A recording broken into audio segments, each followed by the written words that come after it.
Hello and welcome to the Helios blog. My name is Helios, here for another reaction video. Today, Mikhaila Peterson talks about OnlyFans. Let's get into it. The reason she's alone is because she's difficult. Women are not accepting the bare minimum. Women fuck men they respect. All the women who say things like, I'm strong, independent, I don't need no man, like, y'all impress me. Women just gaslight each other and say what they want to hear.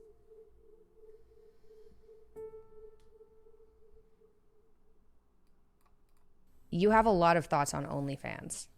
So I do. what are some of the first things that come to mind about OnlyFans? Let's look at the red flags. Giant tattoo, and she's got the eyes already. You know the eyes I'm talking about? The 1,000-yard stare? Yeah, that's not a good sign, guys. OnlyFans.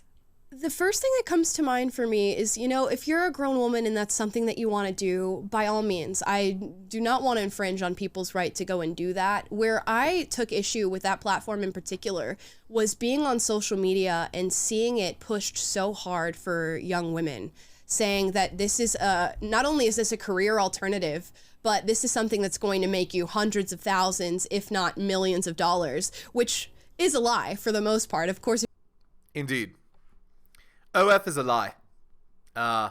Most girls get nothing, or very, very little, and destroy themselves in the process, right? Like, do you want to marry a girl that sold herself for $15 online? Yeah, that's the point. If you're one of their top creators, that's the money you're going to get. But I was just scrolling through social media, and of course they curate these pages for you based on your demographics and your age and what they think you're going to like or at least be susceptible to. And it was all of these young women saying, if you need a sign to go be on OnlyFans and sell your pictures, yeah, here's my bank account and I make $80,000 a month doing this. And I saw just all these young girls, I'm talking like 13, 14, 15, commenting, well, as soon as I turn 18, this is what I'm going to do. I can't wait. Like, oh God. Oh my. Guys, this is the collapse of modern Western society. That girls should really not want to be doing this, and that they do, or that they're thinking about it, shows that they don't understand the true ramifications of what they're doing. They don't understand what it will do to them in the future. They are lost. Who needs to go to school? Who needs to pursue a career when you can just do this as your career? And that, I just think, The oldest profession. culturally is probably a no-no for our future. I would imagine it's not gonna look up. Yeah. I think the issue I've had with that is people play it off as if it's fine, right? They're like, oh, Yep. do this for a while, it's fine. Like maybe things change, maybe you drop it later. But like you do that kind of thing, you're not going to feel good about yourself, right? No. And It's not about feeling good about yourself or not. What it is you become uncompetitive in the market. Guys don't want to marry you anymore. And that's it.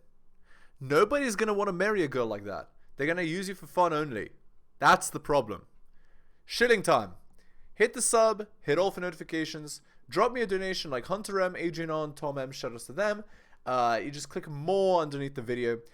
Go to my Patreon and subscribe, patreon.com/theheliosblog. Buy my books at bit.ly/heliosbooks. Shilling is done. Thank you. Let's continue. I honestly don't think I believe that there are people, maybe there's the very rare individual that does that and is like, yeah, I'm fine, it's fine. But I don't think that makes people feel good about themselves. And I think saying that it's fine is a lie. It's a lie. I completely agree with you. I think it's a veneer that they put on. I think money shields that a little bit too. And I was looking into it, and it was like the average income that you make from OnlyFans as somebody just starting out is like $180 a month. Yeah. Yeah, it's nothing. So you make $180 and you absolutely destroy yourself. Like, it's, guys, that's crazy to me. Like, that a person could be convinced to utterly destroy themselves, their future, their family's future for $180 a month. That describes the level of education, average education in the West, perfectly. What a mess. You're getting all of these young women to go like, oh yeah, I'm gonna make so much money. Here's my pictures. And you never get to take that back. And that's right. You have to think that even the women who are super successful have to be experiencing some form of like psychological trauma, walking around and not knowing who has seen you naked or who has just got to experience your body in a way that is so intimate. And I'm That's true. That's right. No girl that does the world's oldest profession comes out unscathed, because it's not healthy. It's not a good choice, right? And there's a certain end count after which girls can't pair bond anymore, so they'll never ever enjoy a relationship again. Also, the act of cheapening yourself like that is, like, I don't know what to tell you. It's nuts. just with you on that one. I think it's a total veneer of people saying this is positive and I don't mind it at all. Yeah, and then like you said, they prey on really young people. So at like 17 or Shameful. 18 or 19 or 20, 21 even, I think. Like I'd say probably anything under 23. That idea of having money, especially when you don't have any. So like if you're in university or something, you're like, I don't have, I have money barely to cover groceries and that's about it. Then it's like, this is easy. Like I'm already kind of doing it on Instagram, just to go a little bit further, do it on OnlyFans. But then, like I said. Yeah, Mikhaila just told on herself, right? Where she's like, I'm kind of already doing it on Instagram. Yeah. Instagram is a dating app, guys. So if your girl has Instagram where she's posting pictures of herself, like, that's what she's doing. She's basically doing a soft version of OnlyFans. Absolutely. She's trying to get the attention of all kinds of men. Well, that's what Mikhaila's doing, certainly, right? And if you go on Google and look up her pictures or whatever, just look at the thumbnails I use for Mikhaila. You can just Google those. Those are from her Instagram. So she posts herself in bathing suits and all that kind of stuff, right? It's a soft version of this. And what is it for? It's for attention. It's for validation. It's for, getting 50 guys to message her, oh, you're so beautiful, every day. Oh, you're so beautiful. I want to be with you. Won't you be with me? I'll love you forever. La, la, la, la. All this BS. Of course, guys don't mean it. But, they just want to have bedroom fun. And meanwhile, she's a single mother too. All right, anyway. Said these advertising agencies that advertise OnlyFans, so basically OnlyFans, offer it as an alternative, and it's not something that's going to make you feel good once you really can not think more properly, I would say, No, when you're a bit older. It is legitimately just a massive, massive trick. And I can understand why young people fall for it. Like when I was in high school, I would always joke about, when I graduate, I'm just going to be a stripper and that's what's going to pay for my college. So exactly. I don't know why that's a joke people have. Yeah, you shouldn't joke like that. You don't even joke about that. It's like saying, oh yeah, I'll just jump into this volcano after I graduate. That's the equivalent. Look, man, I'm having a lot of trouble, like, with the, I don't know, guys, like, okay, the adage here is do as the priest says, not as the priest does. Something tells me, I don't know what it is, I do know what it is, but look at the freeze frame. Something tells me something's wrong, okay? I just, that's my impression. You tell me in the thoughts and in your thoughts in the comments what you believe, okay? I had that as well. So did my friends. It'd be so much easier stripping. Yeah. Like, and you think that and because but it's not at all. It really isn't, and it's not going to pay off your house. It's not going to pay off your college. Nope. But I could see, like, if you're a young person growing up in this climate right now and you're looking at like how expensive higher education is, if you are not particularly happy with the minimum wage, if you're yeah, and not only this, it's really funny because higher education is super expensive. And like 95% of it is just throwing money down a well, right? It doesn't give you a good job, so what's the point of even doing it? You have to go into a good career path if you're going to go to higher education. Otherwise, you're just throwing your money away.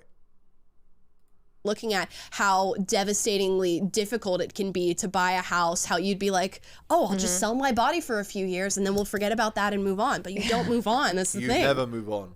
Yeah, and you don't forget about it. Yeah, girls can't sell their body online and get away with it scot-free. It's absolutely true.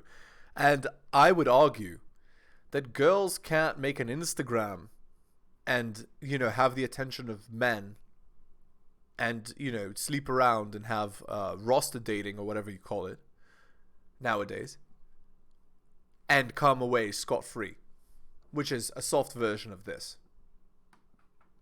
Oh, and I just imagine like you do OnlyFans and then like 15 years later you're sending your kid to school and the other kids Literally. find out that your mom has naked pictures on the internet. Just Absolutely true. Yeah, it's a disaster. All right, on to this video. What exactly is the problem with casual relationships, and how are you supposed to find the person you need to be with without having them? Well, I think, how about abortion? That's a problem. And so it's a minefield, obviously, any discussion of abortion. But one thing I can say about abortion that I think would generate no objection is you wouldn't give one to your sister for a present. Right. So whatever it is, it's not desirable. And how not desirable it is at minimum open to question. So I don't think there's any such thing as a casual sexual relationship. Agreed. I don't believe that. I've never seen any evidence that that's the case. I think that there are people rationalize that constantly because they want to believe, that short-term hedonistic gratification is ethically acceptable. Yeah, I mean, in the Bible it says it's not, but anyway. Truth be told, it is harmful to both men and women, but it's more harmful to women than it is to men. And the sad part, the sad reality, is that short-term hedonistic pleasure, short-term bedroom fun is accessible to 80% or more of women. Maybe 100%. And it's only accessible to the top 20% of men in 2023, maybe more like 5%. So keep that in mind. And I don't think it is. I think that it trains you to treat yourself and other people as instrumental objects of short-term pleasure, obviously. Mm-hmm. Well, is that how you want to train yourself? How's that going to work you going to have a long-term relationship at some point? How are you going to train yourself for that? Okay, so having said that, and then, how carefully should we conduct ourselves in sexual matters? I would say, well, as carefully as you conduct yourself in any matter of importance. And that stretches all the way up to the top, whatever the top is. You're going to treat the other person as if they're a divine locus of consciousness or a disposable pornographic entity. Well, those are the borders. Right. I don't know about this. Like, again, Jordan talked in a video about how he sees like this online dating stuff. What it does is it kind of encourages men to become psychopaths, right? Who only see women as objects and kind of use them, and it basically crushes women. I don't know if I would agree with the psychopaths thing, but at the same time, it certainly doesn't help. But the problem is this. Most men cannot access hookup culture, right? Most women can, and a lot of women in 2023 do. So a lot of this advice is pointed more towards women than towards men, because most men literally get nothing. They can't access this at all. They can't have that bedroom fun that supposedly all men are trash for. Okay, but then you say, well, you have to practice. And there's truth in that. And how do you practice? And the answer is, well, that's one of the central complications of life, right? To get the balance between individual action and the whole domain of sexuality and reproduction right is perhaps there's no more difficult question, especially once you've solved the question of, do you have enough to eat tomorrow? Mm-hmm. That would be the next one that pops up. Mm-hmm. But I don't think there is such a thing as casual sex. I think that's indistinguishable from masturbation, which I also don't regard as a particularly heroic act. And so, well, T-shirts, masturbation, not a particularly right.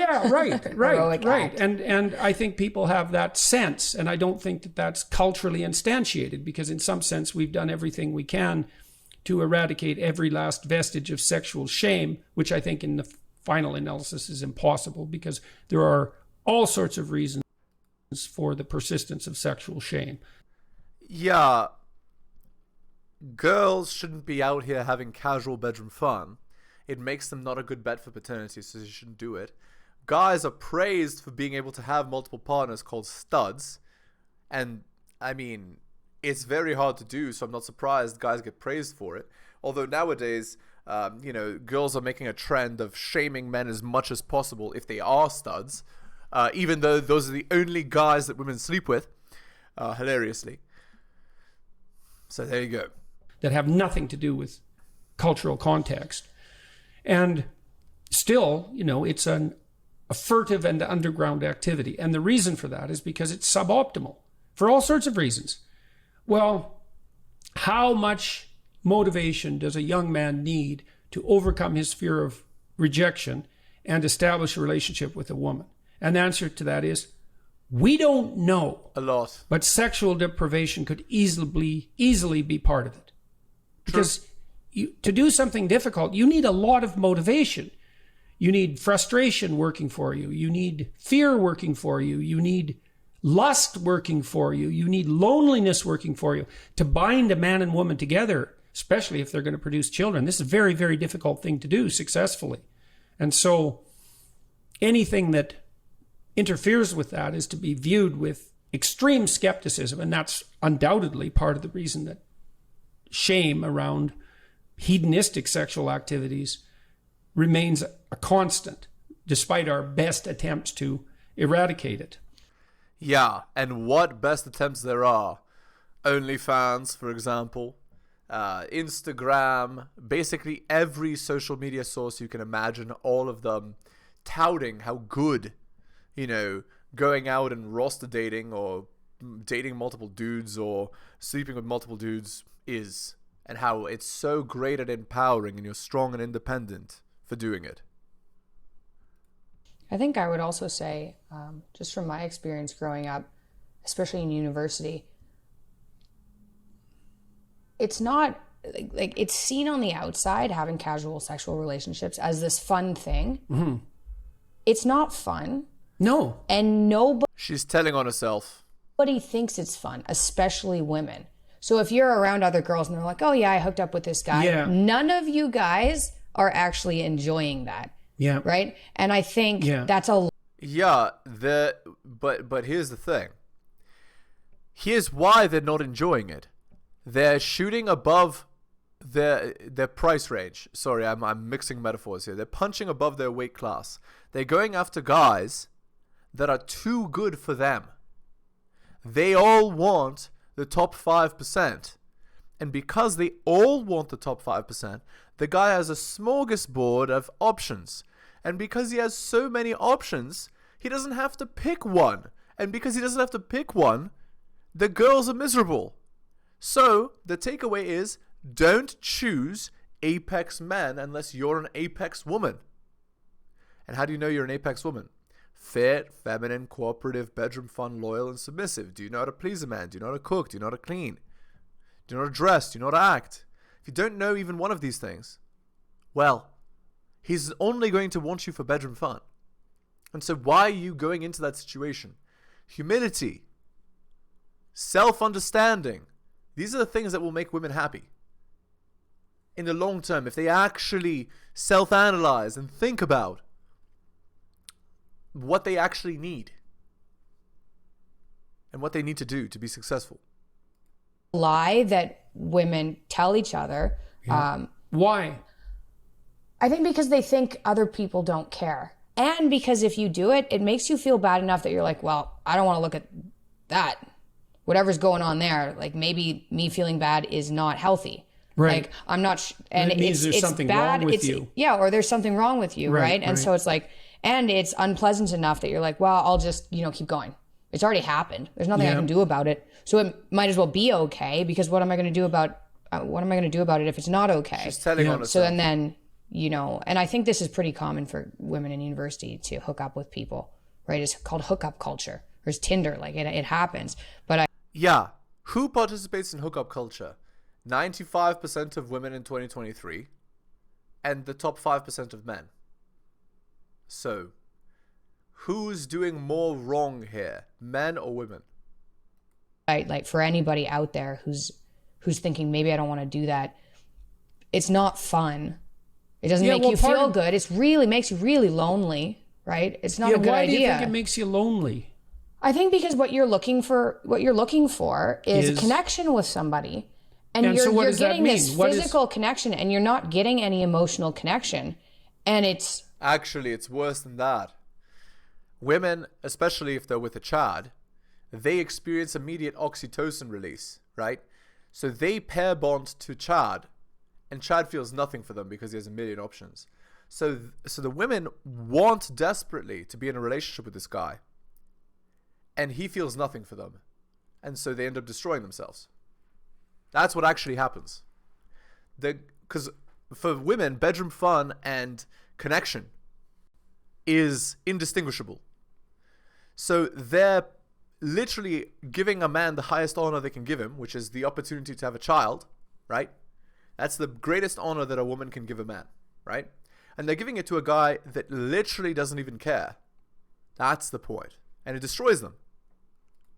Right, and then there's the contradiction. It's a terrible contradiction. Yeah, and right? it's... Well, here's an interesting thing I used to tell my clients is, don't do anything with anyone sexually that you wouldn't talk to them about. Seems it's like, well, I wouldn't talk to anybody about that. It's like, but you'll act it out, eh? Yeah. So that's worth thinking about. So you're not intimate enough with them to have a conscious discussion, but you're perfectly willing to blunder stupidly into it. Well, again, most people are not as rational as Jordan here, so the best cure is prevention, right? Most people are not so rational as to be like, we're at the point where we can talk about having bedroom fun. Let's have bedroom fun at, 18 years old. That's not how that goes. Although maybe people should be taught that. And then risk the aftermath. A lot of that's fueled by alcohol too. Yeah, like a lot of it is fueled, like all of it. Yeah. You're not going to do that. If we ever sober. wanted to have a serious conversation about sexual impropriety on campuses, for example, the first thing we'd focus on is alcohol. But we don't want to have a serious conversation about that because, we don't want to have, we don't want to have chaperoned parties like there were in the 1950s. Yeah, that would be smart. Chaperoned parties. Okay, anyway. On to the Reddit post on relationship advice posted 12 hours ago. Wedding is 3 months away and my partner, red flag, 26 male and I, 26 female, rarely have bedroom fun. My partner and I have been together for 2 years and getting married very soon. I feel like the closer we get to our date, the more anxiety I'm feeling, and I feel that it's more than just cold feet. We rarely have bedroom fun, and when I say that, I mean about once a week on average. I'm attracted to my fiance so much, but I feel like we want completely different things in the bedroom. I like to be dominated, and I feel like it doesn't put much effort to meet my needs. We're comfortable talking about bedroom fun and our preferences, but then nothing changes. Right, so the girl wants Chad, and she's marrying a guy who's not Chad. Towards the beginning of our relationship, he said some hurtful things that I'm still trying to get over. But every time we have bedroom fun, I always think about them. Long story short, he told me that, has an unpleasant smell. And when I told him that I make a very conscious effort to keep myself clean, he said that other women he's been with haven't had that problem. And then along the same lines, when we were talking about grooming, he says he prefers it bare, like absolutely nothing. And I try my best, but I don't want to be 100% bare all the time. I don't love that feeling. And then again, he said that other women don't have that problem to stay bare. And since he's apologized a few times actually, but those words hurt so bad, and since then, I'm so self-conscious. Maybe about 4 months into our relationship, I asked him if he watched spicy content, and he said that he did. I then asked him if that was something he thought he could give up when I sent him spicy photos and videos of me, which he said of course, and seemed very on board with it. For the next year and a half, I asked him on occasion if he, did stuff while I was gone, and he said yes, which I'm all for. And then I asked him if he ever watched, spicy content again after our conversations towards the beginning of our relationship, and he said absolutely not. Then he'd always make a big deal about how he loved watching my videos and it really turned him on. But about a month ago, we were talking about it because he said that day, and I asked him if he still watches my videos. And I don't know if I caught him off guard for a second, but he kind of stuttered and was like, yeah. And I could immediately tell he was lying. Then, long story short, I came to find out he was lying to my face the whole time and watching stuff. Every time. When I thought he was watching me, and I was livid. And then he was saying how he needs help and how I need to keep him accountable and check in on him. So he asked me to ask him if he continues to watch stuff. So 4 days ago, he was taking a long time in the bathroom. And I had declined bedroom fun that morning because I just started my period. And what do you know? He was watching stuff and, Now, I didn't hear it, but I asked him what was taking so long. And he said that he was going number 2. But then he came out and I could tell he didn't. And then I started questioning him. But he started to get upset, saying that I didn't believe him and that he really was going number 2. But I was right. I asked him again later that night and he confessed it all. I don't know what to do. He asked me to check up on him and it makes me feel crazy for questioning him. Sounds like a mother-son relationship, not really like a real relationship. And it sounds to me like she's not really attracted to the guy. This is a relationship of convenience. This will be a divorce 100%. Top comment. Yeah, apparently it's fake. I don't think marriage is the answer here. Bedroom fun is important, and if you guys aren't on the same page before marriage, I feel like getting married is just going to put more stress on the situation. I don't necessarily think it's wrong for him to watch stuff, but I think in your situation, people who are okay with it can see why it's a problem. Do you try to initiate bedroom fun as well beyond the spicy stuff? I don't want to come across as insensitive, but it may be that those things have become normal, which is not to say I don't get why that couldn't be painful. You deserve to be heard and feel wanted, and I think that's the crux of the problem. It doesn't seem like you feel bedroom fun attractive to him. There have been a lot of likes conversations, but maybe if you put more broadly, you'll have better results. I don't think you should completely 180 things, but maybe feed into his fantasies in the way that it does for him and avoid things that are, well, most guys like this type of thing. Take a deep breath. And let's end the video there. Hit the like, hit the subscribe. Go to my Patreon and subscribe, patreon.com/theheliosblog. Drop me a donation like Hunter M, Adrian R, and Tom M. Just click more under the video. Buy my books at bit.ly/heliosbooks. Thank you so much for listening, guys. Especially if you listen to the end. Take care of yourselves, and I'll see you next time.